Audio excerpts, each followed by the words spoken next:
Saut d'obstacle. Le marquis est navré. C'est une fausse couche. Coiffé en jeune gars svelte en long peignoir, la petite marquise au fond de son boudoir reçoit ses visiteurs, le sourire à la bouche. Allons, ne pleurez pas. Est-ce que ça me touche?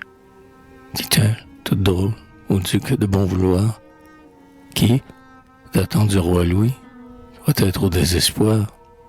Pour un enfant lavé, vous voilà bien farouche. Il m'embêtait assez ce monde à mettre au jour. Puis les enfants, cher duc, c'est la mort de l'amour.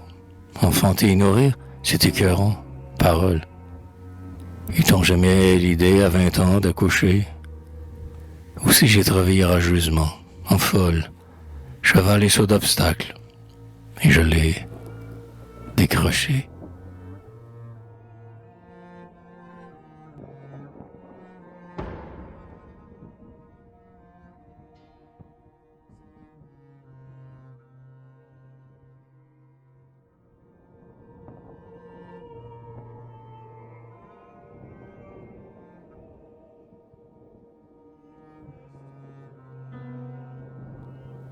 Gratin.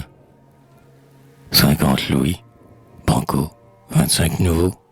Ramasse. J'ai la guigne. Parle, tes grooms te font la cour. Tu perds au jeu, mon vieux. Trop de chance en amour. Tiens-tu ces 25 louis? Tombé encore, je passe. Le petit prince Youish, vole et la marche lasse, arrive là-dessus. Bonjour, ami, bonjour. Je sors de la première.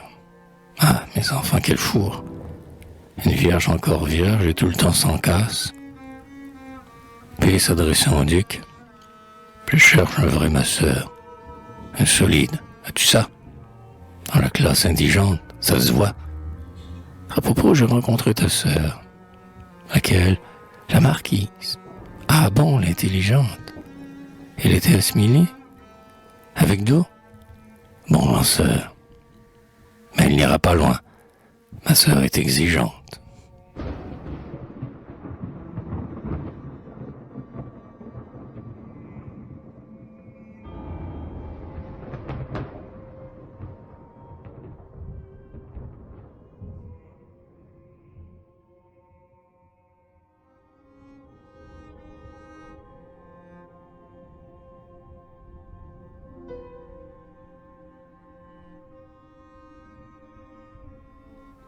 Little boy.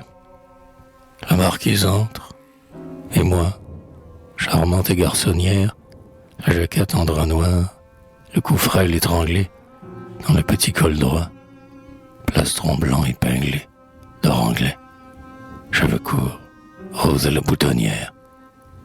Aussi dans l'assistance antique et minaudière, des potets aux chignons savamment crépelés, c'est tout un désarroi comique et désolé. À cette témérité d'enfant prime sautière. Enfin, le gros orage éclate à l'unisson. Ma chère, un tel costume est l'ombre des femmes. Mais elle avec un air de gamin polissant. Je suis de votre avis, mais qu'y faire, mesdames? Le marquis m'aime-t-elle, et n'a pour moi de flamme que les jours où je suis habillé en garçon.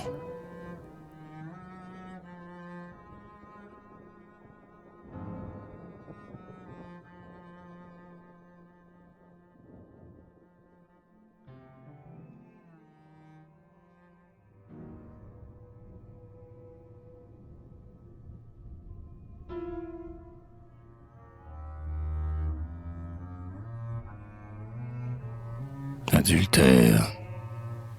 Et maintenant, monsieur, constatez l'adultère. La porte est enfoncée dans le restaurant, obscur, au volet clos, sentant l'ambre, attirant, comme une tiède alcôve, entre le commissaire. Le mari sur le seuil est resté, dévorant sa honte. Quand soudain une voix jeune éclaire. Constatez donc, monsieur.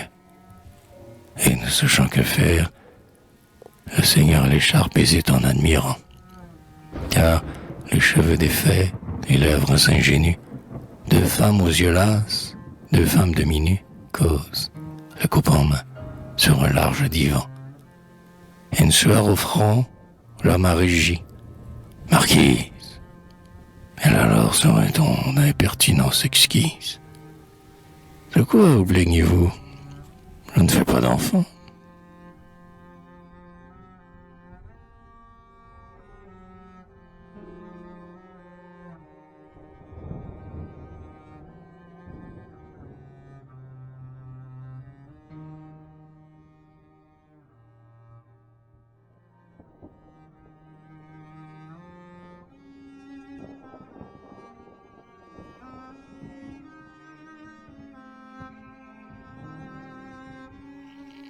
Villégiature. Je suis bien invité, mais la dèche est profonde. Le voyage n'est rien, mais ce sont tous les frais. Mais d'abord 30 louis chez Paul. 3 complets. C'est le moins pour 8 jours. Mais en 20 à la ronde. Chez Hazard et Doucet. Le pourboire au laquais. 2 louis à chacun d'eux. Ils sont là tout un monde. C'est un gouffre, te dis-je. Et je veux qu'on m'étonde.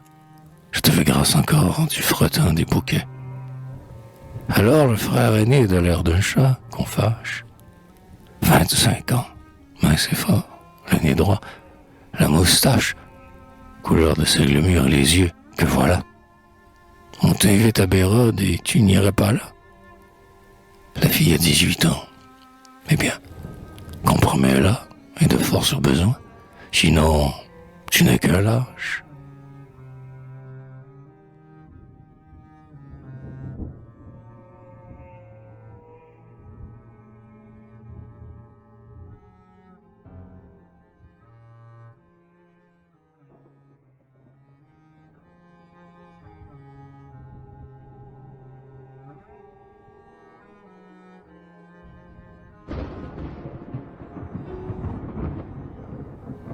Bonne piste. Madame est à genoux, qui boucle les faits et mal. La bourse est à la baisse et monsieur au Grand Prix. Sur les chevaux anglais ayant mis ses paris. On va prendre les bains de mer aux grandes dalles. Un hameau de pêcheurs aux taudis noirs et sales, où l'on pourra dans l'ombre user les grands habits, Louis XVI de l'hiver et baigner les babies. Monsieur, le minéreux, tord ses moustaches pâles. Quand tout à coup fixant sa femme aux yeux charmants, lourd de pleurs, défait ça vite en 3 mouvements. Cours chez Pimentel, nous partons pour Deauville. Et cynique, veillé d'une rougeur fébrile, il lui montre annoncé dans les déplacements du sport, Baron Hulot, Villamarneuf, Trouville.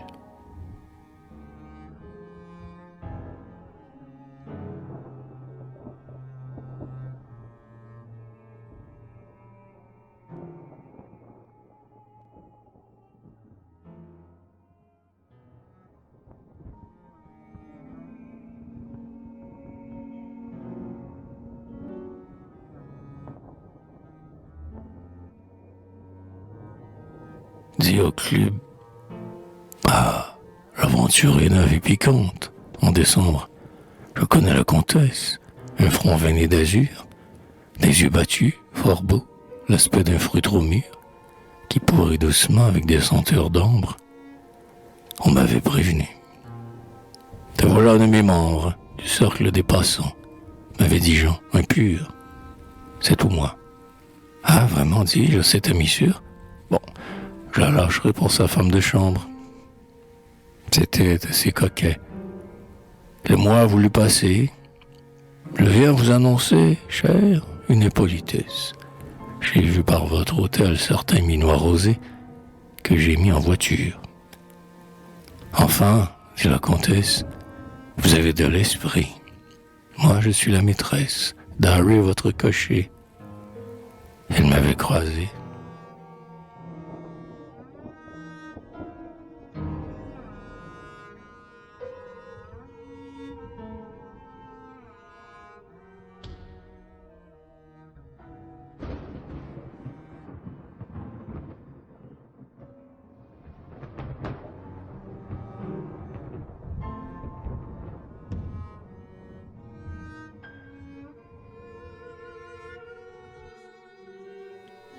Mariage. Maintenant, mon ami, conte-moi ma future. Tu veux me marier? Pour arrêter les frais des emprunts, les amis sont parfois indiscrets. Tu m'enterres, c'est bien. Elle a de la figure, très blonde. De la taille, une bonne tournure. Mal faite, et 18 ans. 18 ans, à peu près. 25 ans. La dotée de 500 000. Après, le double. Elle a bien vrai, rien. Aucune aventure. Aucune. Alors, mon cher, je ne l'épouse pas. La fille au million, qui prend le vieux padin, l'homme enfin que je suis sans faute, est une grouse. C'est-à-dire, on a dit dans le monde on jalouse, bien vite une héritière. Allons, pas d'amarre, qu'on double son apport, mon cher, et je l'épouse.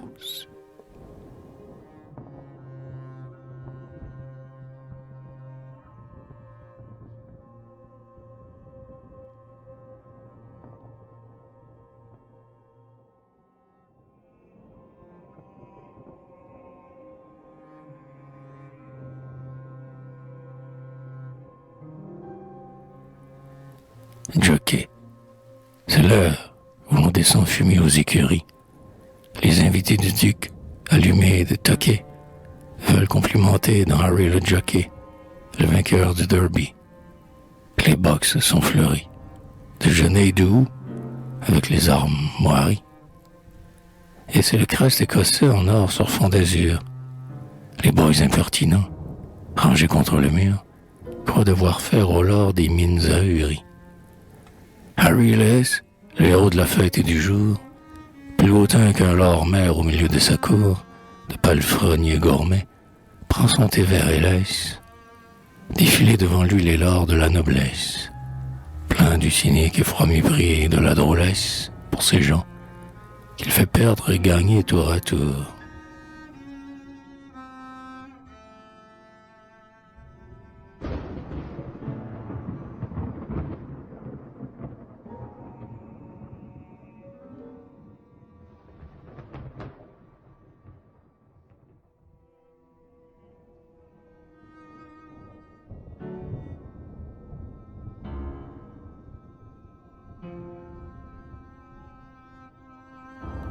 Darling, la moustache soyeuse et rousse, bien en chair, une chair de beau blanc à l'œil appétissante, carrant les nerveux et l'épaule puissante, dans le tricot foncé sur le pantalon clair, le darling se promène en face de la mer, indolent, et la troupe affreuse et médisante, des dames en chapeau rubis, effervescentes, détaillent son costume et sa marche et son air. C'est un grec, un escroc. Puis, la vieille duchesse, Baptiste l'entraînait, il a du cercle exclu. La juive Madame Irbet, dit-on, sa maîtresse. Vous voyez, c'est indécent. La petite comtesse d'Orseuil, elle s'arrête et lui rend son salut. La comtesse, sa mère, était une drôlesse. Après tout, et la fille aura de qui tenir. Et c'est un flux montant de cris, d'aigres paroles, une rumeur d'oisons et de perruches folles, en délire, écorchant l'homme à n'en plus finir. Je l'ai connu jadis, j'en ai bons souvenirs. Il était gondolier à Venise. En gondole? Oui, madame, il chantait le soir la barcarolle. Chanteur? Est-il passé à répondre à l'avenir? Le darling aimé, ravi de tant de haine, beau, sans tempérament, lentement se promène, serti dans son tricot anglais. Son seul orgueil est d'avoir mis le clan des laiderons en deuil, tandis que, dédaigneux, en marchant, il égrène des aveux non sentis dans l'oreille mondaine de quelque Madame Urbe ou comtesse d'Orseuil.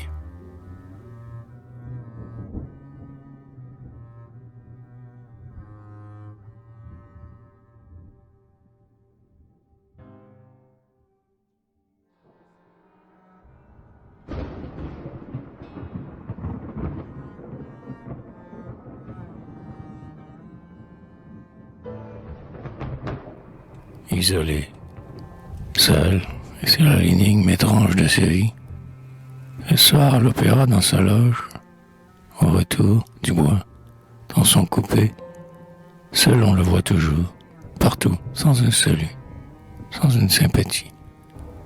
Cet homme a cependant le grand train qu'on a envie, l'hôtel au sans tableau signé de noms fameux, les chevaux aux côtés, les printemps brumeux, à Londres, aux 2 mois de la saison suivie. Comte hongrois, Magyar et fils de grand seigneur, il n'a jamais forfait aux règles de l'honneur, selon les lois du cercle, où le failli s'affiche. Et seul entre ses grooms et Stany, son caniche, il vit morne et parqué dans son triste bonheur d'être trop fantaisiste en étant né trop riche.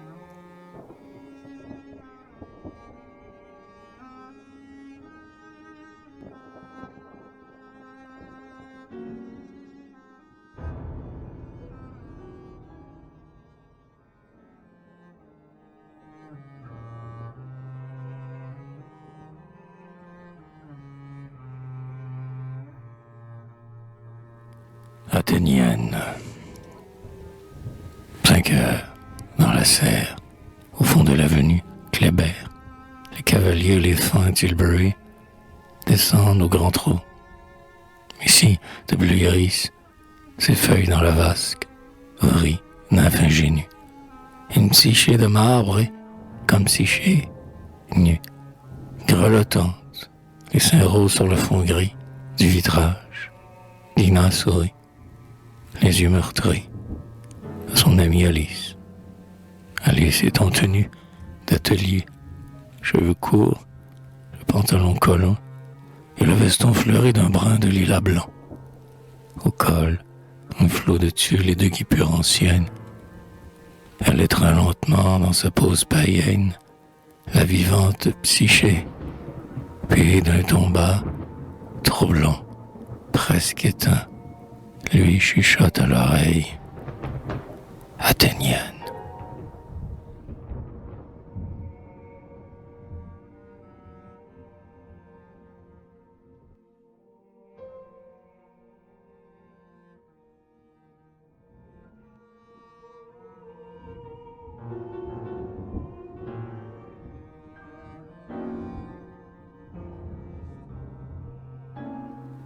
Romaine.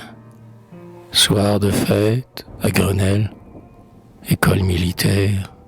Dehors, troupier, soif, marlou, chez les troquets, godaille. Chez Marseille, où fument les quinquets, ces messieurs de la lutte, une peau de panthère, au rein, car leur torse et la peau ferme et claire, le poil roux, font l'entrée, encore plein de hoquets, du dernier coup de vin. Au bas, les freluquets, les dalleux maquillés se traitent de ma chère.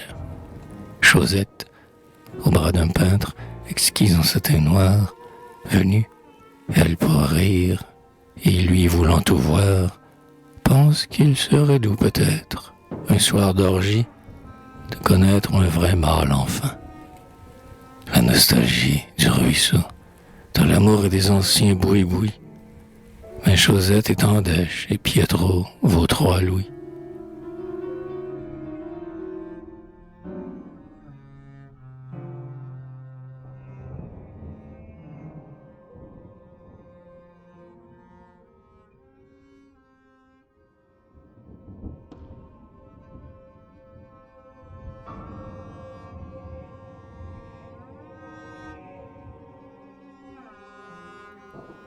Mondain. 6 heures du matin, au pli froncé du store, s'allume avec le jour un reflet calme et blanc. Et l'escalier de marbre, où monte d'un pas lent, Lady Bella Tempest, grandit avec l'aurore. Lady rentre du bal, le col étincelant, des perles de famille frémissantes encore, d'étreinte, le peau moite et la tête sonore de valse, et son profil en est moins insolent, car c'est l'heure énervante, où la chair, encore chaude d'attouchement, défaille, où le désir, qui rôde, gonfle le sein plus ferme et mouille l'œil nacré. Et sur l'escalier vide, un grand laquais poudré, plein du puissant trait d'un fruit pris en maraude, attend, le buste droit et le mollet cambré, que Lord de Tempest, au club attardé, soit rentré.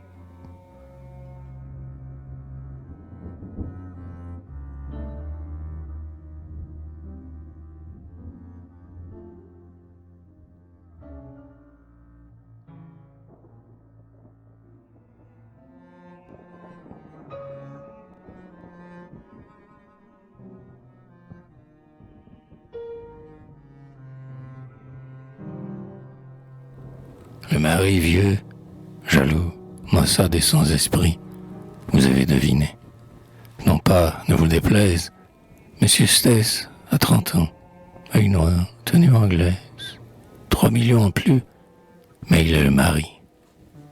Sans autre titre, hélas que des titres de rente, argent de change, fille, Stess, un nom plébéien, français, tandis que Sergé, lui, prince autrichien, polonais d'origine et marquis de Tarente. Il est vrai que le prince a plus de 40 ans. Il a le cheveu jaune et rare et que ses dents, si l'on en croit les bruits, sont très problématiques. Mais le prince eut jadis de royales amours. Il porte enfin chez lui des vestons de velours, brodés d'or et taillés en vieille dalmatique. Puis ces grands débauchés vous ont de tels discours qu'enfants, mari, famille à la lignée ancienne du prince céderont le pas, trop honorés de la grande faveur. Et les doigts enfiévrés, Madame Stess écrit de sa main plébéienne, de sa main digne, hélas, d'être patricienne, comme il le dit lui-même avec des yeux navrés, ces seuls mots sur la carte aux 4 coins dorés. J'irai demain chez vous. Je vous aime, Adrienne.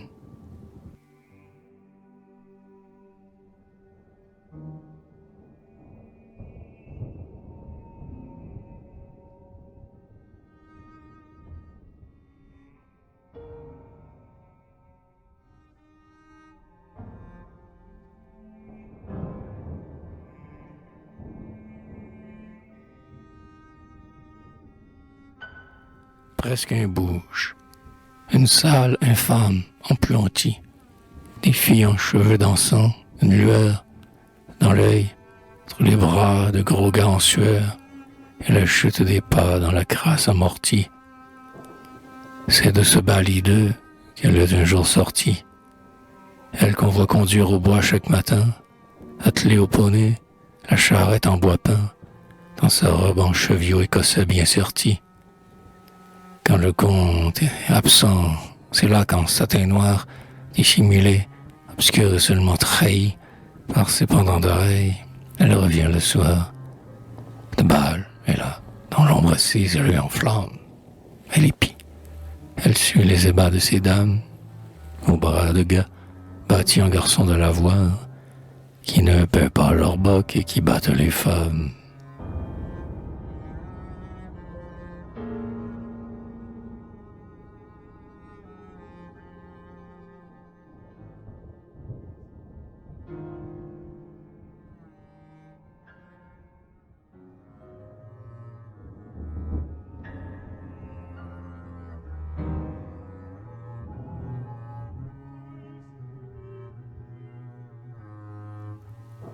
Seigneur, de Saint-Lazare aux abattoirs, en blouse et la mine fleurie, les beaux gars de la boucherie sont les grands seigneurs des trottoirs.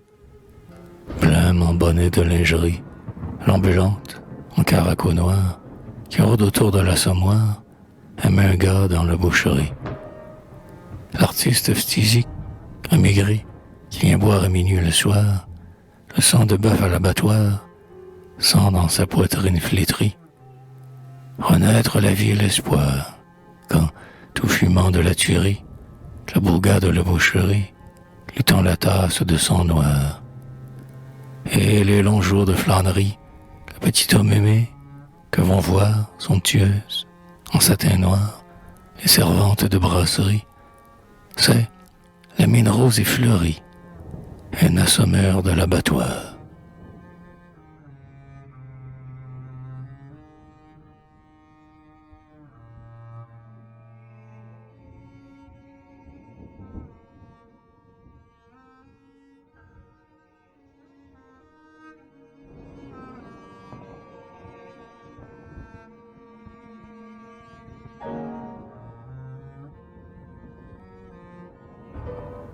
Copain, au coin du boulevard, minuit, c'est la sortie des théâtres.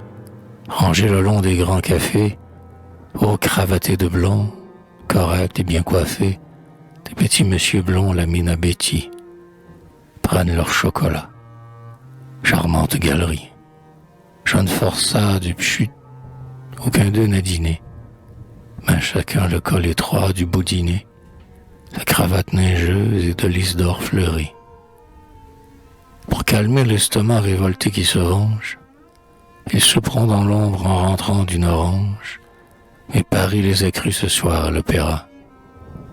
Ils étaient en habit, opéra dit danseuse, loge, entrée au foyer, souper, etc. Et leur joie, étant bête, en est délicieuse.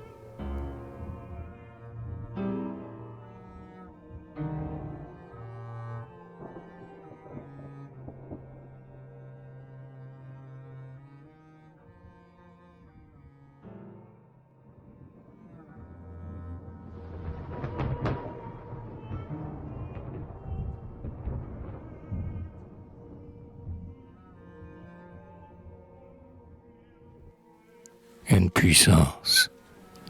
Il habite aujourd'hui dans les Champs-Élysées, dont il fait les beaux jours au premier mois d'été, marinant dans les phares une antique beauté, pleine encore de dédain et de haute visée. Baron de Louis-Philippe autrefois aux côtés, à force de baiser des mains poudrerisées et des chimères d'or enfin réalisées, il s'est éveillé pauvre un jour, mais redouté. Car il est le mondain chevronné qui décrète la beauté d'une femme et ce qu'elle sera, qui découvre beuglant la diva d'opérette, l'invité qu'on amène en loge à l'opéra, en Russie, en sleeping, à Longchamp en charrette. Cet homme ayant été, donc il est, il sera.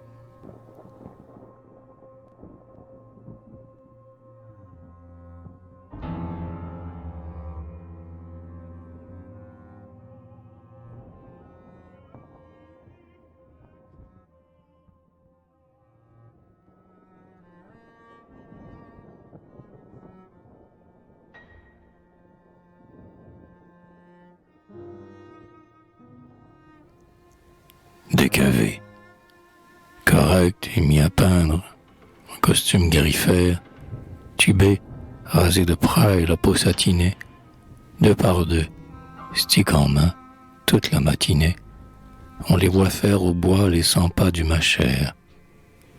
L'un doigt à son coiffeur sa moustache d'or clair, l'autre à son corsetier sa taille boudinée, le troisième à Garlin sa peau veloutinée.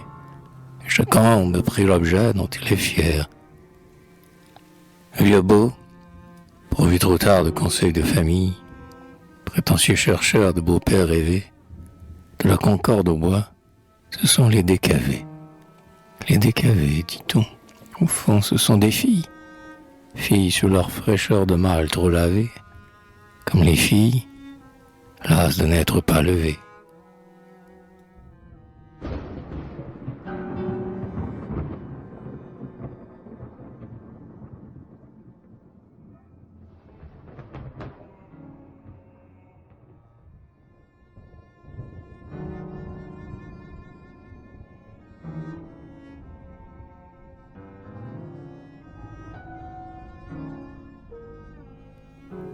Aimer. A-t-il assez vécu de honte et de chantage avant d'être arrivé le bretteur élégant qui monte chantier l'Isabelle fringant et mène à Biarritz la vie à grand tapage pour mettre cet ancien rôdeur en équipage, lui qui, Môme chétif et blême, allait le soir ramasser les mégots éteints sur le trottoir. Il a suffi d'une heure et d'une Adèle Page. Une heure, l'heure étrange, où l'as de l'amant, titré, qui l'entretient, autant qu'il la méprise, la fille la plus vile au cœur est soudain prise d'un besoin de tendresse et d'âpre dévouement.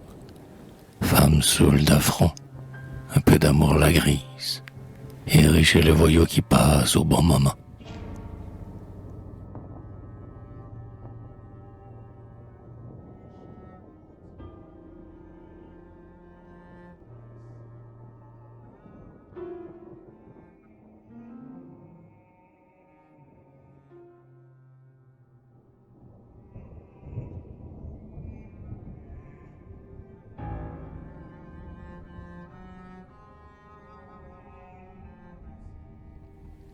Copaille, boulevard extérieur, au fond des brasseries, Moyen-Âge aux vitraux de lys enluminés, des messieurs de talons gestes avinés déclament à leur boc des vers pleins de furie.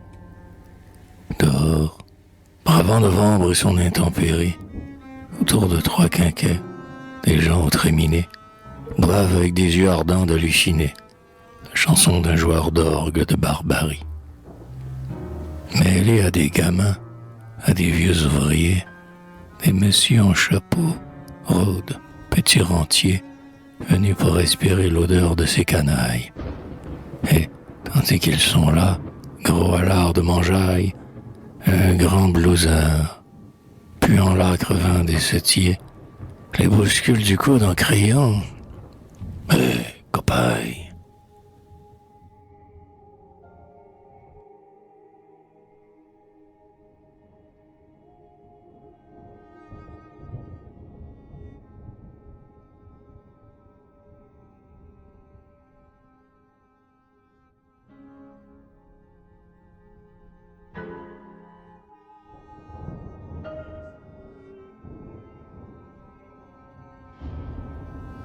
Débutant, adorable, charmant, modeste, et tant d'esprit. Son volume, un chef-d'œuvre, et ses vers, un miracle. De l'âme de la femme, il est le seul oracle. Seul il nous a compris, si jeune, et c'est écrit. À ravi, et les bras et la gorge en spectacle, exhibés, la marquise, un peu mûre, on l'a pris un soir pour son cocher, se pâme et s'attendrit sur les vers et l'auteur qu'elle met au pinacle. Il est vrai que la dame a plus de 50 ans, mais elle est très très riche et ses succès d'antan lui valent un salon plein de reconnaissance. Et le poète blond, qui l'adore et l'encense, sait que les vieux chevrons posent les débutants. Puis, sa maîtresse utile est celle qui finance.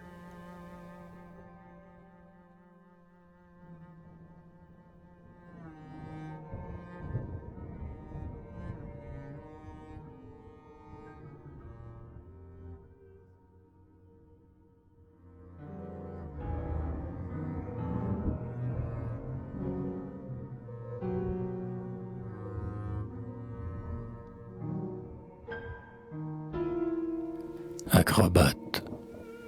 Le cirque un samedi, de gradin en gradin, penché, le cou tendu, pour voir la corde raide, où se cambre en jonglant le danseur Ganymède, au maillot blanc brodé de l'essaim carnade. Impur et gommeux, foule embaumée et laide, font la haie, et fixant tendresse et mondain, son œil d'acrobate empli de froid dédain. Gany, canaille et calme, interrompt l'intermède.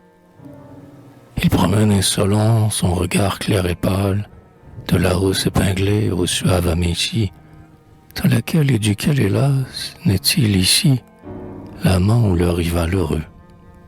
En raccourci, il présente au public un torse large et mâle, et les joyeux auras font rage dans la salle.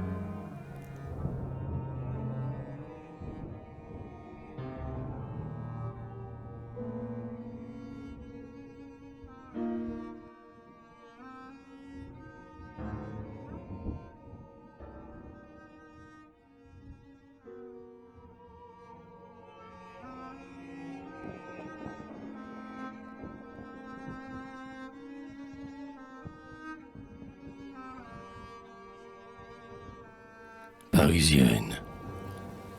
Comme autant de jolis oiseaux nichés dans les Valenciennes, charmants et fils des parisiennes, gazouillent d'Auteuil à Monceau. Pleins de hauteurs patriciennes, nimbés d'or sous leurs grands chapeaux, ils ont des airs d'enfants royaux, des peintures vénitiennes. Avec des dédains des tourneaux, ils discutent comédiennes, rentes et valeurs tunisiennes, et faits divers des grands journaux. Méprisant les plébéiennes dans leurs affreux petits sarraux, tandis qu'ils sont froids et fiaraux, les vrais beaux fils des parisiennes. Les couturiers aux fins ciseaux, qui taillent dans la soie ancienne, leur toilette comme la sienne, passant au trot de ses chevaux, des parisiennes de Monceau, est encore la plus parisienne.